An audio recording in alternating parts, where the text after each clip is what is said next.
Hello everybody, welcome to Jay's Toolbox, and today I'm going to talk to you about my long complicated history with the Gibson SG and what that has to do about this guitar over here.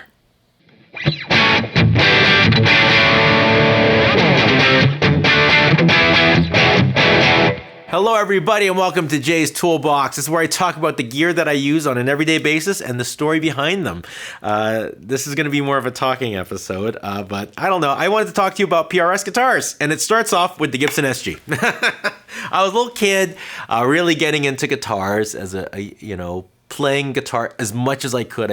I bring my guitar to school, annoyed all my classmates with my horrible playing for recess and lunch, just strumming and strumming. And one day I had one of my friends tell me, my dad owns a Gibson Les Paul and I'm going to bring it to school tomorrow and I'm going to let you play it. And for a kid like me at that stage in my life, I have never played a Les Paul, let alone been up close to one. And my dad, the Les Paul to him was like the ultimate guitar that a person could own. So it was this thing on a pedestal, the guitar of rock stars. So I was so excited to play it. And when he brought the case in, and I was so excited the next day, we went out in the field, we opened it up. I don't know why his dad let him bring it to school. He opened up the case, and inside was a Gibson SG. It had the word Les Paul on it because at a period of time, the SG was called the Les Paul, but it was definitely an SG. And I remember thinking to myself, that's not a Les Paul. That's definitely not a Les Paul. But you know what? I think I might actually think this guitar is cooler than a Les Paul. This is an awesome, awesome looking thing.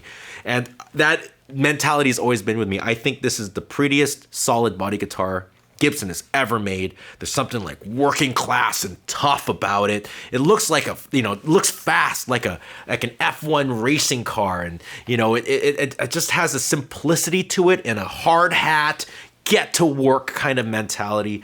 Les Pauls to me were like beautiful and like something you can't touch. It's just too pretty to touch. Where this one, I could just hold on to it and ding it up and not think twice about it, right? And I've had that thought for years and years and years. I had a teacher, Peter McDonald. He had an SG with 3 pickups, gold hardware, vintage. I would stare at that all class, and I always had it in the back of my head. If I was ever going to get a rock guitar, it was going to be an SG.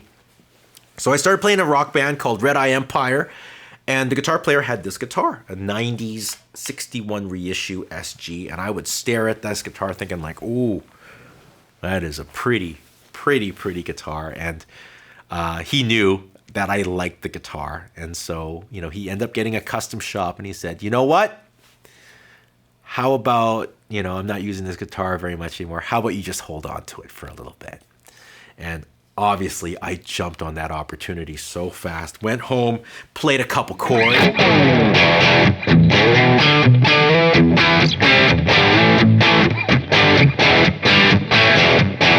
And oh my goodness, that is a beautiful, beautiful, beautiful sound. I would consider it like almost like a saxophone in the forwardness of that sound. I find that there's like a chirpiness in the Les Paul, which is actually very, very nice. But this thing, it barks, man.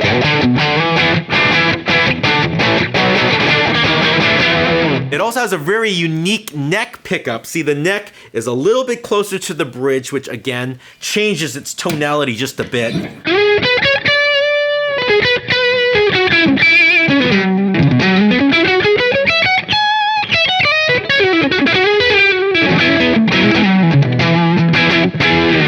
Oh, how could you not love that, right? So I got the guitar, got ready for my gig, and went on stage going like, this is a new era. This is Jay's SG era. I'm going to be like a rock SG guy. And I went up, got the adrenaline going, big crowd, played my first chord.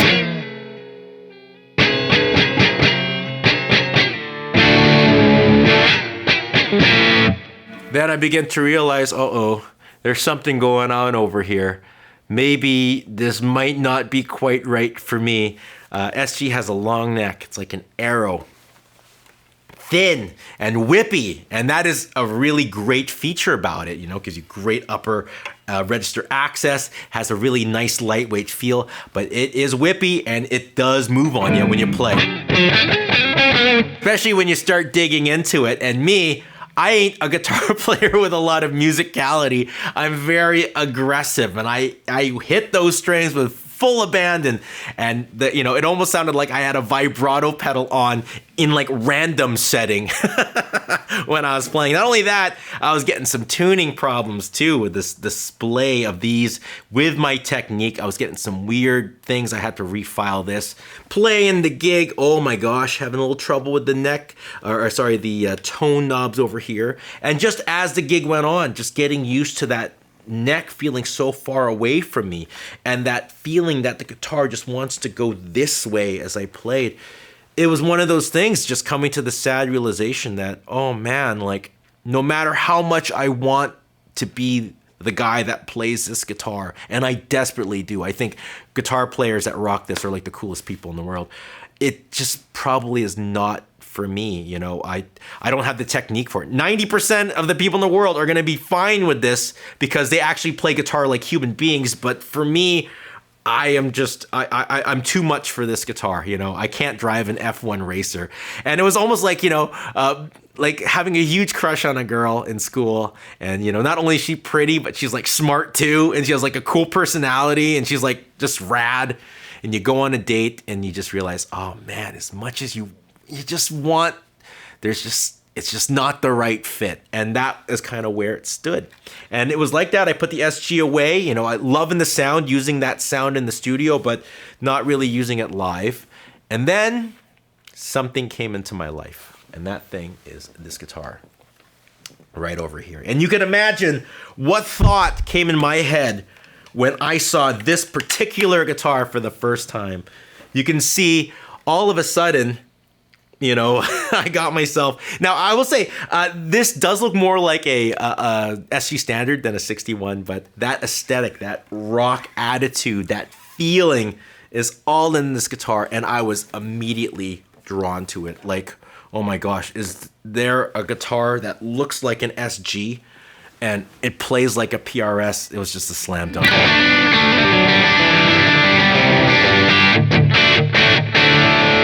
Now, this Standard does have a thinner body than something like a Les Paul. It has, that workman-like thing. In fact, when I think about this is probably one of the cheapest guitars in the S2 American-made PRS lineup. This is about as, right down there. And I actually think this looks, this might be in my opinion, the prettiest looking PRS guitar. You know what I mean? And I guess it's like the Les Paul thing. The Les Pauls, they look like these shiny, glimmering museum pieces. I get intimidated to touch them, but this just feels like me, and I just feel like home when I play it. Not only that, but this also has that neck pickup that's moved down just a little bit, giving me that sound I'm looking for.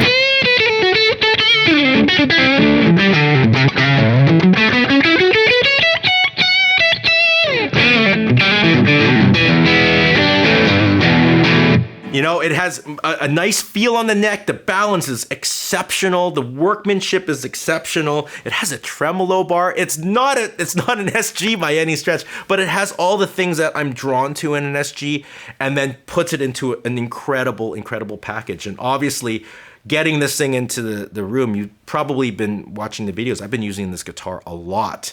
And I'm telling you, like, when I play it, I think I might be onto something with this Standard, going for the Standard over the custom, because every time I play this guitar, there's always that random comment of like, ooh, what is that like super Strat looking PRS? And I think it's because I think we can relate to this kind of look, you know what I mean? Now, when I'm talking about this being on the lower end, the line this belongs to is the S2. So the big difference between this and like the really expensive US made ones is the neck. This has three different cuts here. So there's the top here, whereas the Standard or the core ones have one piece with just the little wings on it. So the neck's a little bit different. And this also uses the offshore parts from the SE in terms of hardware. So playing this guitar and really getting into this guitar, I got a little envious of, the kind of what was going on with the electronics, especially the pickups of the core. So I decided to coreify this guitar a little bit. So the pickups here, you could actually buy them separately now. It's the 5815 LTs, which is what you'll see on those McCarty guitars in the core lineup.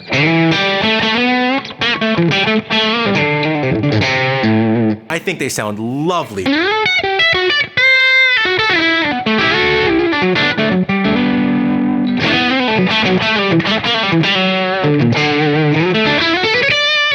It's a nice light wound, and they sound great when I start doing like splits.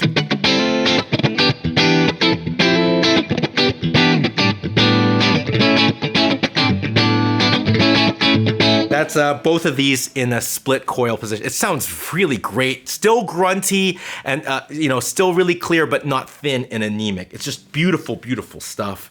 I also upgraded the bridge. I put a brass block from Man-Made, as well as the John Mann brass saddles. Again, it's just something you'll see in the core guitars. Just, tiny, tiny little changes just to kind of, these little changes add up to something, you know what I mean? It's not huge differences, but the small things just add up and become something. I even changed the output jack because the one that was stock here was a little bit, had trouble making a nice tight connection. So I put a Switchcraft one in there.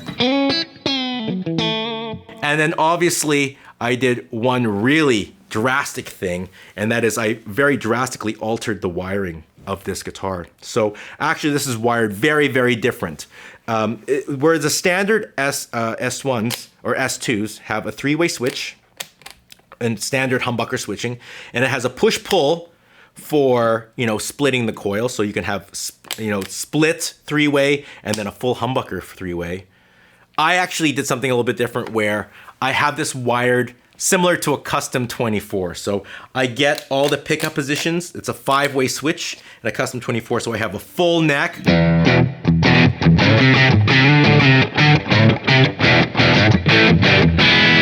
And then over here, I have a split neck and a full humbucker.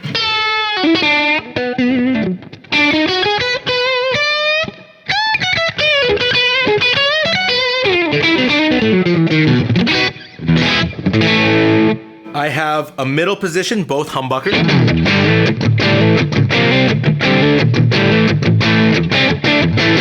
I have both of these in a split.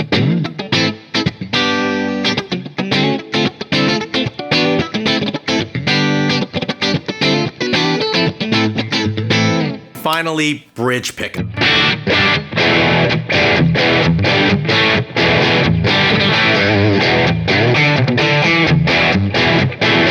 Lovely, lovely. Now, the secret sauce though I have is I kept the push-pull. And what the push-pull does is it actually gets, it changes the state of the pickup. So if the pickup is in a position where it's in like a humbucking mode, it will split it.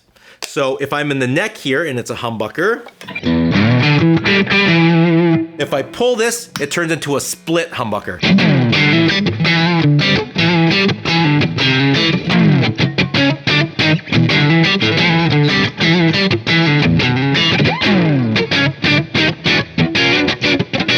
Same thing with the bridge pickup. If it's in full bridge pickup sound, if I pull it, it is a split bridge.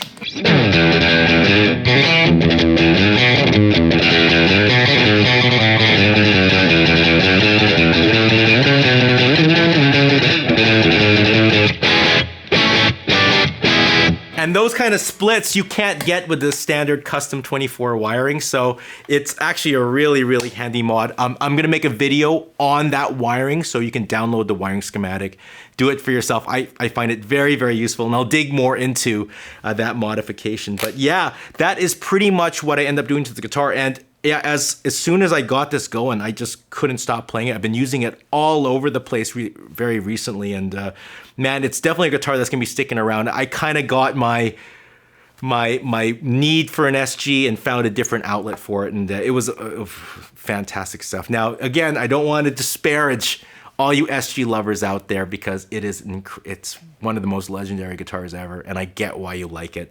But for my money, for my style, and for my needs, this is pretty much that SG that I've been looking for my whole life. Well, that is it. That is the video. Thank you all so much for watching. Please subscribe to the page if you haven't done so already, and check out the links in the description below. I want to thank all my Patreon supporters that help support the page, make videos like this happen. And my questions for all the subscribers out there to you: is there a guitar that you've always wanted to love, but for some reason you just can't quite connect with when you actually have it in the hands? Write it in the comment section below. That being said, I'll see you all soon. Take care and goodbye.